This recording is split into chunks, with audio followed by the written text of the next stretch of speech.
Assalamualaikum warahmatullahi wabarakatuh. Baik anak-anak Ibu semua, hari ini Ibu akan membahas latihan soal AKM literasi yang telah kalian kerjakan. Disimak baik-baik agar kalian semakin paham dan mengerti. Baik, kita mulai pembahasannya. Di sini untuk soal nomor 1 dan 2, kalian diminta untuk mencermati infografis berikut ini. Nah, ini ada infografis ya.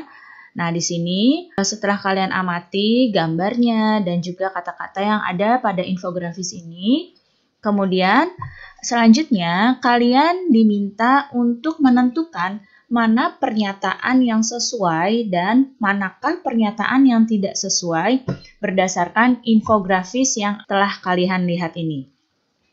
Kita lihat pada pernyataan yang pertama.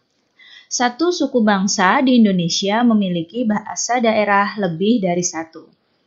Nah, kita lihat di sini, bangsa Indonesia memiliki sekitar 2.500 bahasa daerah.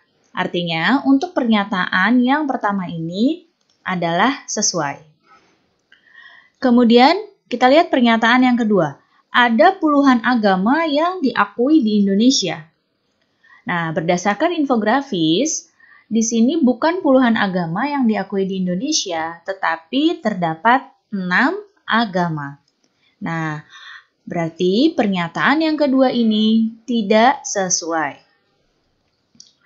Kemudian pernyataan yang ketiga, keragaman yang dimiliki Indonesia juga dimiliki oleh negara lain. Nah, tentu saja ini tidak sesuai. Pernyataan yang keempat, Indonesia menjadi rujukan bagi pengelolaan perbedaan suku, agama, ras, dan golongan. Ya, untuk pernyataan yang keempat ini adalah sesuai. Kita lanjut pada pertanyaan kedua. Sikap manakah yang sesuai dengan ajakan pada poster? Nah, kalian bisa memilih lebih dari satu jawaban. Kita lihat sikap yang pertama, meskipun berasal dari Jawa Tengah, Ali senang belajar tari kecak. Jika kalian lihat di sini, Indonesia itu memiliki begitu banyak keragaman. Nah, di sini untuk pernyataan yang pertama ini adalah sikap yang sesuai. Kemudian sikap yang kedua, Bondan membantu orang tuanya berjualan di pasar tradisional. Nah, yang ini tidak ada hubungannya ya tentang keragaman. Kemudian, sikap yang ketiga, Made memberi kesempatan Ahmad untuk menjalankan sholat saat azan zuhur berkumandang. Ini juga termasuk sikap yang sesuai dengan keberagaman agama yang ada di Indonesia. Selanjutnya, Rini membangun toleransi dengan beribadah mengikuti agama lain. Nah, toleransi itu bukan seperti ini ya. Toleransi itu saling menghormati agama lain tanpa mempengaruhi agama yang sudah dipercayai oleh orang tersebut. Baik, selanjutnya ini soal ketiga. Soal ketiga ini kalian diminta untuk membaca sebuah teks ya. Di sini setelah dibaca teksnya, kalian kembali diminta untuk menentukan pernyataan yang sesuai dan tidak sesuai berdasarkan teks yang ada di atasnya. Ketika membaca teks ini, kalian harus cermat agar ketika menjawabnya di bawah ini, jawaban kalian benar. Baik, kita lihat pernyataan yang pertama, kuda laut berkembang biak dengan cara bertelur. Nah, di sini pada teks terdapat ya, kalimatnya nih, kuda laut memiliki cara berkembang biak yang unik yaitu meletakkan telur-telurnya. Nah, ini pernyataannya sesuai. Kemudian, pernyataan yang kedua, kuda laut memiliki kemampuan berenang yang buruk. Nah, di sini pernyataan yang kedua ini terdapat juga pada teks, terdapat pada kalimat yang ini. Meskipun hewan laut, kuda laut ini merupakan perenang yang buruk. Pernyataan yang kedua ini adalah sesuai dengan teks. Kemudian yang ketiga, kuda laut memiliki bentuk kepala menyerupai kepala kuda dan moncong yang pipih. Nah, dapat dilihat di sini pada kalimat yang pertama, menyerupai kepala kuda dan moncong yang panjang. Sedangkan pada pernyataan di sini adalah moncong yang pipih, seharusnya moncong yang panjang. Berarti pernyataan yang ketiga ini tidak sesuai.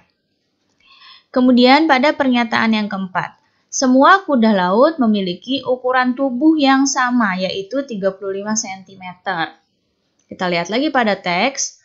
Nah, ukuran tubuh kuda laut itu tidak sama, namun bervariasi dan bisa mencapai sekitar 35 cm. Berarti pernyataan yang keempat ini tidak sesuai. Selanjutnya pertanyaan yang keempat. Nah, di sini juga kalian diminta untuk membaca teks terlebih dahulu ya. Setelah itu, kalian diminta menentukan pertanyaan ini, jawabannya yang terdiri lebih dari satu jawaban. Ya, pertanyaannya adalah apa yang terjadi jika es di kutub selatan mencair? Nah, di sini pada teks, jika kalian sudah membacanya dengan cermat, maka kalian akan tahu bahwa yang terjadi jika es di kutub selatan mencair adalah pulau tenggelam dan juga tsunami. Berikutnya nomor 5. Nomor 5, kalian kembali membaca teks dengan seksama. Nah, di sini kalian setelah membaca teks, kalian diminta untuk menjawab pertanyaan dengan jawaban yang lebih dari satu. Selain tubuh yang sehat dan bugar, apakah manfaat senam yang dilakukan bersama? Nah, jawabannya lebih dari satu. Kita lihat ya, pernyataan yang pertama, menjaga kekompakan antar teman. Ya, tentu saja senam dapat menjaga kekompakan antar teman. Kemudian, menimbulkan rasa aman. Nah, ini tidak ada hubungannya dengan senam. Kemudian, yang ketiga, membuat hati riang gembira. Ya, senam tentu dapat membuat hati riang gembira. Yang keempat, menjadi lebih bersemangat. Ya, senam dapat membuat kita menjadi lebih bersemangat. Dan yang kelima, menambah pintar dan cerdas. Nah, ini tidak ya. Baik anak-anak, cukup sekian ya penjelasan Ibu tentang pembahasan soal AKM literasi yang pertama ini. Mudah-mudahan kalian paham dan mengerti. Ingat, ketika mengerjakan soal-soal AKM, kalian harus membaca dan mengamati gambarnya dengan cermat. Baik anak-anak, cukup sekian penjelasan Ibu kali ini.